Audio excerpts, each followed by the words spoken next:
Friends, आज हम बात करेंगे हमारे बाजार की। जिस तरह से पिछले सप्ताह फ्रेंड्स 2 दिन तक लगातार गिरावट थी, क्या वो गिरावट का दौर मंडे को भी जारी रहेगा या फिर बड़ी तेजी की संभावना बन रही है? क्या है वो फ्रेश ट्रिगर जिसकी वजह से मार्केट में तेजी बन सकती है और क्या है वो कमजोर कड़ी जिसकी वजह से गिरावट की संभावना बन रही है? तो एक एक करके सबको हम डिस्कस करेंगे इस वीडियो के माध्यम से। साथ में फ्रेंड्स, सिंगापुर के fund house bank Julius Baer ने भारत के मार्केट को रेटिंग को लेकर एक बहुत ही चौंकाने वाली बात कही है, जिसको भी हम डिस्कस करेंगे और उससे आपको पता चल जाएगी इंडिया के मार्केट की आगे क्या रणनीति बन सकती है। साथ में बहुत सारे एनालिस्टों की रिसर्च क्या कह रही है बाजार को लेकर और क्या आगे तेजी बड़ी बनने वाली है, क्या ये इन्वेस्टमेंट के लिए सही समय है या फिर अभी हमें वेट करना चाहिए, क्या हमारा बाजार ओवरवेट हो चुका है या फिर अभी अंडर वैल्यू है। जानेंगे इस वीडियो के माध्यम से सारी जानकारी।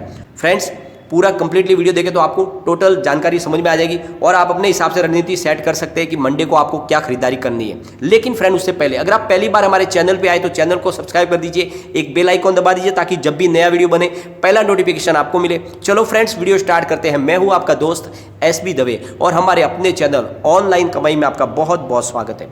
फ्रेंड्स, सिंगापुर के fund house bank Julius Baer ने भारत की रेटिंग को मार्केट वेट से बढ़ाकर ओवरवेट कर दिया है। फंड हाउस ने अपनी रिपोर्ट में कहा है कि इस साल 2021 में भारत सबसे तेज विकास दर वाली बड़ी अर्थव्यवस्था बन सकता है। बहुत बड़ा बयान दिया है, यानी 2021 में सबसे तेज विकास दर वाली बड़ी अर्थव्यवस्था बन सकता है भारत का शेयर बाजार मौजूदा स्तर से 15% ऊपर तक जा सकता है। उसने सेंसेक्स के लिए 58,450 का टारगेट दिया है। रिपोर्ट में कहा गया है कि आर्थिक रिकवरी हो रही है। इस साल भारत की GDP पिछले साल के मुकाबले 9% की बढ़त हो सकती है। ये बहुत ही बड़ी बात कही गई है, यानी पिछले साल से भी 9% की ज़्यादा GDP में बढ़त हो सकती है। 2022 में GDP की विकास दर 7% रह सकती है। अगले 3 साल तक अर्निंग पर शेयर में औसत 25% से ज़्यादा की बढ़ोतरी हो सकती है।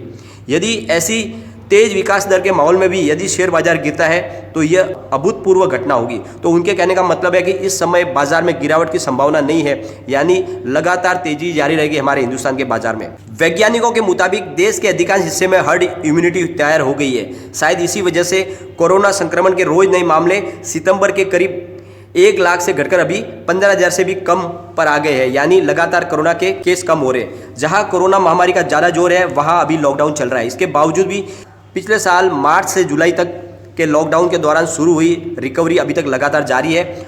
उदाहरण के लिए एंड्रॉयड स्मार्टफोन का इस्तेमाल करने वाले लोगों की यात्रा का स्तर कोरोना से पहले वाले लेवल पर पहुंच गया, यानी लगातार लोग अपनी ट्रैवलिंग शुरू कर चुके हैं। $464 अरब के एसेट वाली देश की सबसे बड़ी बीमा कंपनी LIC पब्लिक ऑफर यानी IPO अक्टूबर 2022 में लाने की उनकी उम्मीद है और अकेले इस कंपनी के विनिवेश से सरकार की वित्तीय हालत को नियंत्रित रखा जा सकता है।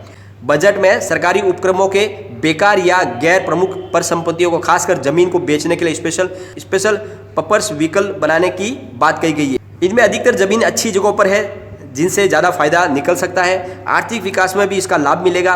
LIC और BPCL के विनिवेश से सरकार इस कारोबारी साल में खर्च घटाए बिना भी वित्तीय घाटे को काबू में रख सकती है। 2008 से 2009 के बीच में वैश्विक वित्तीय संकट के अपवाद को छोड़ दिया जाए तो हाल के इतिहास में भारतीय शेयर बाजार ने उभरते बाजारों के मुकाबले हमेशा प्रीमियम पर ट्रेड किया है। 40% का मौजूदा प्रीमियम लंबी अवधि के औसत के लगभग आसपास है। एनालिस्ट की नज़र से बाजार या शेयर का प्रदर्शन संबंधित इंडेक्स या मानक से भी बेहतर हो सकता है। भारतीय बाजार के संदर्भ में इसका मतलब ये होगा कि सेंसेक्स में समकक्ष अर्थव्यवस्थाओं के शेयर इंडेक्स में ज़्यादा उछाल आएगा। मार्केट वेट का मतलब ये होता है कि बाजार का प्रदर्शन विश्लेषकों के द्वारा बताई गई उम्मीद के अनुरूप ही होता है, लेकिन उनका कहना है कि इस बार प्रदर्शन उससे भी बेहतर हो सकता है। तो बहुत ही शानदार उन्होंने बात कही है और जिस तरह से उन्होंने अपने बाजार को लेकर प्रेडिक्शन किया उससे लग रहा है कि बाजार में लगातार फ्रेंड तेजी जारी रहेगी और इसकी वजह यह है कि लगातार FII का निवेश बढ़ रहा है। और फ्रेंड्स, अब जरा हम बाजार की तरफ चल के देखते हैं कि कौन से वो कमज़ोर कारण है जिसकी वजह से बाजार में नरमी रह सकती है। तो शेयर बाजार के लिए मार्च का महीना काफ़ी उतार चढ़ाव वाला रहता है फ्रेंड्स हमेशा।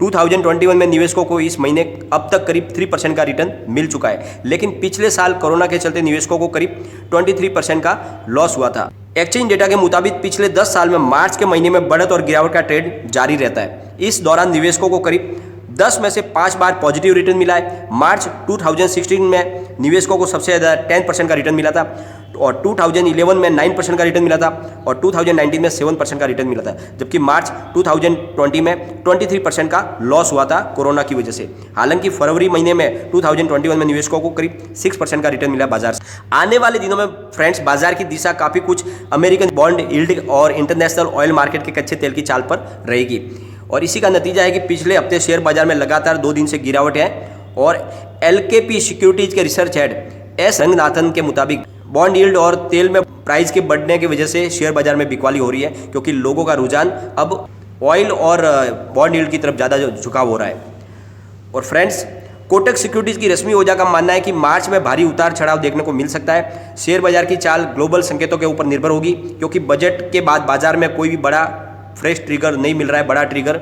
पूरी दुनिया में शेयर बाजार की तुलना में बॉन्ड मार्केट काफ़ी बड़ा है। अमेरिका का central bank of federal reserve ने पैसे की कम लागत को बरकरार रखने का आश्वासन दिया है। निवेशक इस जोखिम को समझते हैं, यदि कर्ज लेने की लागत बढ़ जाती है तो कंपनियों का डिस्काउंट कैश फ्लो यानी DCF मूल्य गिर जाएगा। इसका सीधा असर इक्विटी की प्राइस पर होगा।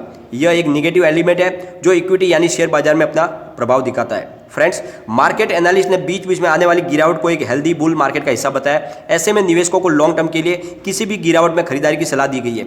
मौजूदा बुल मार्केट में ट्रेड में 4 बड़े प्राइस करेक्शन देखने को मिले, जो करीब 7 से लेकर 11% के बीच में रहे, और इनका औसत 9.5% है।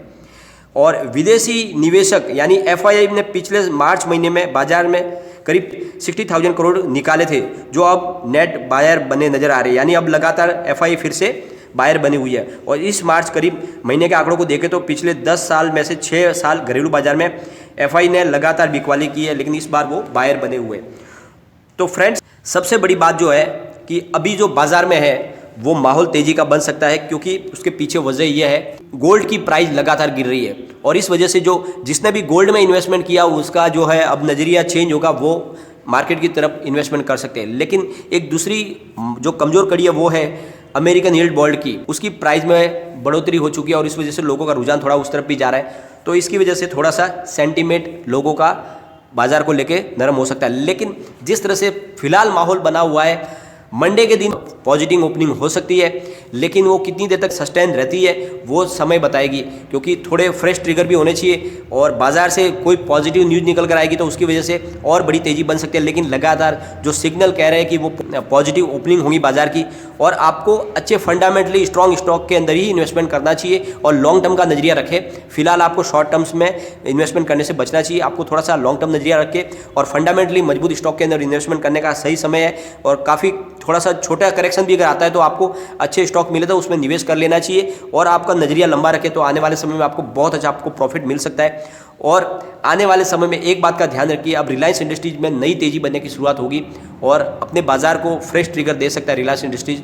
तो आपको रिलायंस इंडस्ट्रीज के ऊपर ध्यान रखना चाहिए, और वहाँ पे आपको निवेश की संभावना तलाशनी चाहिए, और उसको लॉन्ग टर्म के लिए आपको थोड़ा सा रिलायंस इंडस्ट्री को होल्ड करके रखना चाहिए। साथ में फ्रेंड्स टाटा मोटर के अंदर भी तेजी की संभावना बन सकती है, लेकिन फिलहाल थोड़ा सा उसमें प्रॉफिट बुकिंग का मोड चल रहा है, तो आपको थोड़ी सी वेट करके आप टाटा मोटर में भी इन्वेस्टमेंट कर सकते हैं। फ्रेंड्स बैंकिंग सेक्टर के लिए आपको SBI की सलाह दी जा रही है। SBI में आपको निवेश करना चाहिए, बहुत लॉन्ग टर्म के लिए इसमें आपको अच्छा खासा प्रॉफिट मिल सकता है। और जिस तरह से चौंकाने वाले रिसर्च एनालिस्टों की जो राय निकल के आ रही है कि अभी फिलहाल जो SBI की वैल्यूएशन देखी जा रही है वो बहुत ही कम है, और रियल में उसकी वैल्यूएशन बहुत ज़्यादा है, तो प्राइस में कभी भी बड़ी तेजी बन सकती है। और बहुत सारे जो रिसर्च एनालिस्ट है इसकी प्राइस 1000 के ऊपर बता रहे, तो हो सकता है उसमें बड़ी तेजी भी बन जाए, तो आपको SBI में निवेश करके रखना चाहिए।